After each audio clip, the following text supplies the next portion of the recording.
नन्ही सी टुनटुनी चिड़िया अपने पंजे में एक बड़ी सी टोकरी जिसमें दाने भरे थे उसको लेकर उड़ी जा रही थी। तभी बंटी कबूतर उससे कहता है, अरे टुनटुनी, इतनी बड़ी तो तू भी नहीं है जितना वजन उठाकर उड़ रही है। वजन के प्रभाव से तू कभी ऊपर जा रही है तो तू कभी नीचे आ रही है।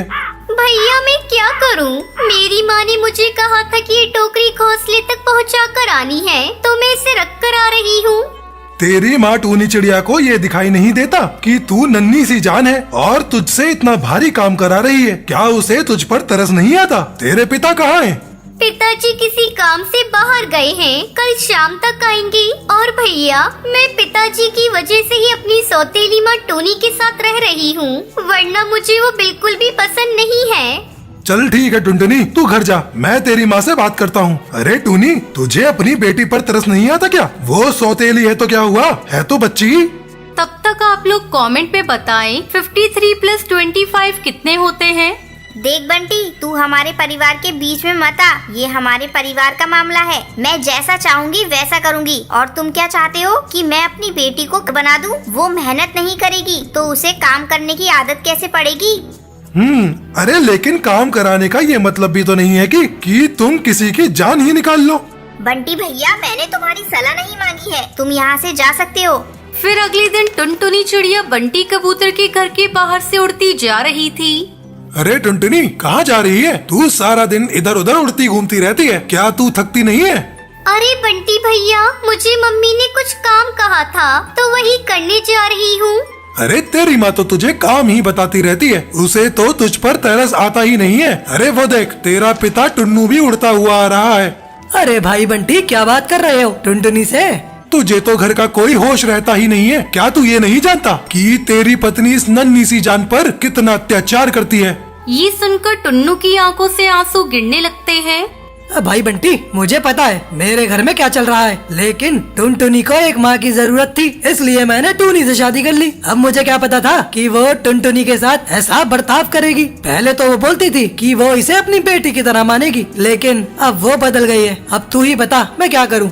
भाई देख, हर गलत काम करने वाले को सबक सिखाना चाहिए, तभी तो उसे अकल आएगी कि वो गलत कर रहा है। हाँ भाई, बात तो तुम्हारी सही है भाई, लेकिन टूनी के साथ मैं ऐसा क्या करूँ कि वो ये गलत काम न करे? सुनो, एक तरीका है। मेरे दोस्त की बेटी रानी बिल्कुल तुम्हारी टुनटुनी जैसी दिखती है, लेकिन वो टुनटुनी की तरह शरीफ नहीं है। वो चालाक है और एक जादू भी जानती है। मुझे लगता है वो तुम्हारी बीवी को सबक सिखा देगी। तुम कुछ दिन टुनटुनी को रानी के घर भेज दो और रानी को यहाँ ले आओ। फिर तुम कुछ दिन के लिए बाहर जाने का बहाना बना देना। भाई ठीक है भाई, तुम सही कह रहे हो।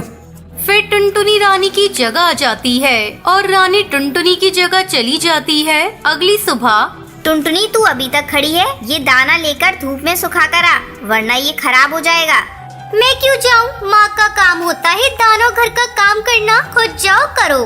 कैसे जबान चला रही है? तुझ में इतना साहस और बोलना कहाँ से आया? रुक, तुझे अभी बताती हूँ।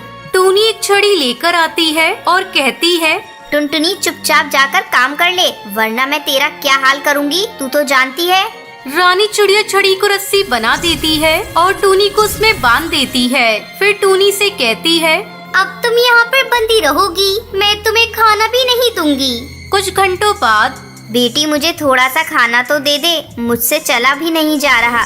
चलो ठीक है, मैं तुम्हें खाना दूंगी। पहले ये दाने की टोकरी ले जाकर बंटी कबूतर के घोंसले में रख कर आओ। लेकिन मैंने सुबह से कुछ भी नहीं खाया, मेरे अंदर इतनी हिम्मत नहीं है। तुम जाती हो या फिर से बांधो तुम्हारी पंखों को? नहीं नहीं, मैं जाती हूँ। टूनी बड़ी सी टोकरी उठाकर उड़ने लगती है, कभी ऊपर जाती तो कभी नीचे आती। उसकी हालत बहुत खराब हो चुकी थी। वो जैसे तैसे करके बंटी कबूतर के घोंसले के पास पहुँची। उसे देखकर बंटी बोला, अरे आज तो ऐसा लग रहा है जैसे ऊंट पहाड़ के नीचे आ गया हो। कुछ दिन पहले यही हाल टुनटुनी का था, जब मैंने तुमसे कहा था कि तुम उसके साथ सही नहीं कर रही हो। अब तुम्हें पता चला कि वो कैसे ये काम कर रही होगी। हाँ भाई, पता चल गया है। टुनटुनी के साथ ऐसा नहीं करना चाहिए था। ये टोकरी सच में बहुत भारी थी। तुम्हें अपनी भूल का एहसास हो गया तो ठीक है, मैं तुम्हें बता दूं, जो तुम्हारे घर में है वो टुनटुनी नहीं रानी है। टुनटुनी और रानी टुन्नू के साथ उड़ती हुई बंटी कबूतर के घोंसले पर आ जाती है। बेटी मुझे माफ कर दो, मैंने अनजाने में तुम पर बहुत अत्याचार किया है। मुझे समझ आ गया है कि मुझे ऐसा नहीं करना चाहिए था। अब से हम मिल बांट कर काम करेंगे। चलो तुम्हें अपनी गलती का एहसास तो हुआ, ठीक है। और फिर सारे पक्षी खुशी खुशी अपने घर की तरफ उड़ जाते हैं। चारों तरफ कोहरा ही कोहरा हो रखा था। रास्तों में ओस जम गई थी। ठंड इतनी थी कि पक्षियों के हाथ पैर सुन पड़े जा रहे थे। इतनी ठंड में टुनटुनी चिड़िया अपना ऑटो लेकर रास्तों में घूम रही थी। उसे पैसेंजर की तलाश थी। अरे साहब, कहीं जाना ही क्या? आइए मैं छोड़ देती हूँ। लेकिन उस पक्षी ने कहा, अरे नहीं बहन, मेरा घर तो पास में ही है, मैं तो बस कुछ दवाइयाँ खरीदने गया था। दवाई शब्द को सुनकर टुनटुनी की बोलती बंद हो गई, क्योंकि उसे भी तो दवाई खरीदकर घर जाना है। घर पर उसकी बेटी बीमार है और उसकी बूढ़ी माँ है। टुनटुनी के पास दवाई तक खरीदने के पैसे नहीं है, इसलिए तो वो इतनी रात को इतनी ठंड में ऑटो रिक्शा लेकर बाहर निकली। लेकिन अफसोस, उसे एक भी भाड़ा नहीं मिला। वो खाली हाथ घर लौटी। घर लौटते ही उसकी बूढ़ी माँ उसके पास आई और बोली, तब तक आप लोग कमेंट में बताएं 10 - 5 + 3 कितने होते हैं। बेटी आ गई बेटी, खाने को कुछ लाई है क्या? खाना नहीं माँ। बेटी की दवाई? नहीं माँ, नहीं ला पाई। एक भी भाड़ा नहीं मिला, ऊपर से रिक्शा का पेट्रोल भी खत्म हो गया। टुनटुनी को अपनी गरीबी पर शर्म आने लगी। उसकी बेटी पिंकी को बुखार है। उसने कहा, कोई बात नहीं माँ, आप आ गए ना, यही बहुत है। हमें बहुत चिंता हो रही थी, हम भूखे भी रह लेंगे, कोई बात नहीं। लेकिन उस रात उन लोगों के साथ और भी कुछ बुरा होने वाला था और उसके लिए वो लोग तैयार नहीं थे। रात बढ़ते ही ठंड पड़ने लगी। उन लोगों का घर टूटा फूटा था, इसलिए घर के अंदर भी ठंड पड़ रही थी। वो सब एक रजाई में ही सोए हुए थे। तभी आधी रात जोर से तूफान आ गया। अरे बाप रे, इतनी ठंड के मौसम में तूफान कहाँ से आ गया? लगता है भगवान ने आज हम जैसे गरीबों को अपने पास बुलाने का फैसला कर ही लिया है। अरे नहीं माँ, ऐसा मत कहिए। भगवान दयालु है, देखना सब कुछ ठीक हो जाएगा। बाहर बहुत ज्यादा तूफान शुरू हो गया। जो 2-3 दुकानें खुली थी वो भी बंद होने लगी। बाहर कुछ पक्षी बैठकर आग सेक रही थी।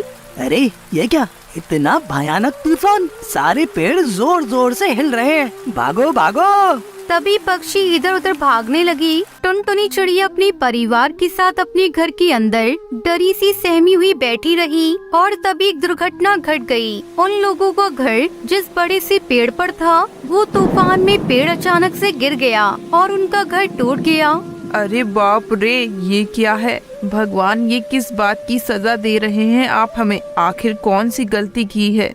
सभी बैठकर रोने लगी। उनका घर भी नहीं रहा। वो वहाँ से निकलकर ऑटो रिक्शा के अंदर चले गए। बैठ जाओ सभी, आज से यही हमारा घर है। पिंकी और टूनी माँ ऑटो के अंदर बैठ गई, लेकिन ऑटो में पेट्रोल नहीं था, इसलिए टुनटुनी चिड़िया ऑटो धकेलने लगी। हे भगवान, मुझे शक्ति दीजिए, भगवान शक्ति दीजिए। इतनी ठंडी और ऊपर से तूफान। तूफान के चलते ठंडी दुगनी हो गई। टुनटुनी चिड़िया की बोलती बंद हो जा रही है। तभी टूनी माँ कहती है, ऐसी ठंड मैंने अपनी जिंदगी में नहीं देखी। अब हमें कोई नहीं बचा सकता। बारिश में टुनटुनी चिड़िया पूरी भीग गई। ऑटो के अंदर वो लोग सुरक्षित बैठी रही। ऐसे ही सुबह हो गई। भूख, दर्द और ठंड के मारे सभी बेकाबू हो गए थे। एक जगह आकर टुनटुनी चिड़िया ने हार मान ली। नहीं और नहीं होगा, अब नहीं होगा मुझसे। टुनटुनी चिड़िया ऑटो छोड़कर बैठ गई। तभी उन लोगों ने देखा कि एक जगह कच्चे चावल, कच्ची दाल और सब्जियां बांटी जा रही है। ये देखकर टुनटुनी को एक आइडिया आया। माँ, हम इसका इस्तेमाल पैसे कमाने के लिए कर सकते हैं। मतलब इतनी ठंड में गर्मा गर्म खिचड़ी किसको अच्छी नहीं लगती? हम खिचड़ी बनाकर बेचेंगे। टुनटुनी का आइडिया सबको अच्छा लगा। टुनटुनी ने लकड़ियों को इंतजाम किया और टूनी और टुनटुनी ने मिलकर खिचड़ी बनाई। आइए साहब, आइए, ठंडे ठंडे मौसम में हमारी गर्मा गर्म खिचड़ी खाइए। ये सुनकर कुछ पक्षी खिचड़ी खाने के लिए आए और खिचड़ी खाकर उन पक्षियों को बहुत अच्छा लगा। अरे वाह, ये तो बहुत अच्छा है। हाँ, इतनी ठंडी में ऐसी खिचड़ी मिल जाए तो और क्या चाहिए। पहले दिन ही 1000 रुपए की कमाई हो गई। सब लोग बहुत खुश हो गए। अरे वाह बेटी, तूने तो कमाल कर दिया। टुनटुनी ने उन पैसों से कल के लिए चावल, दाल और सब्जी खरीदी और बाकी पैसों से दवाई और खाना। रात को उन लोगों ने पेट भरकर खाना खाया। कितने दिनों के बाद हम पेट भरकर खाना खा रहे हैं।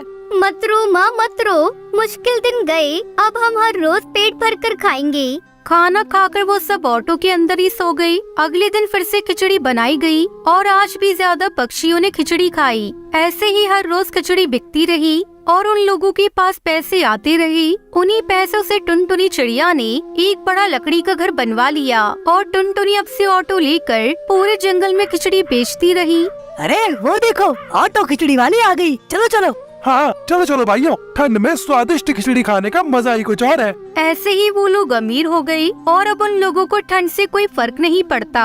उन लोगों को सब कुछ मिल गया और सभी खुशी खुशी जिंदगी बिताने लगे।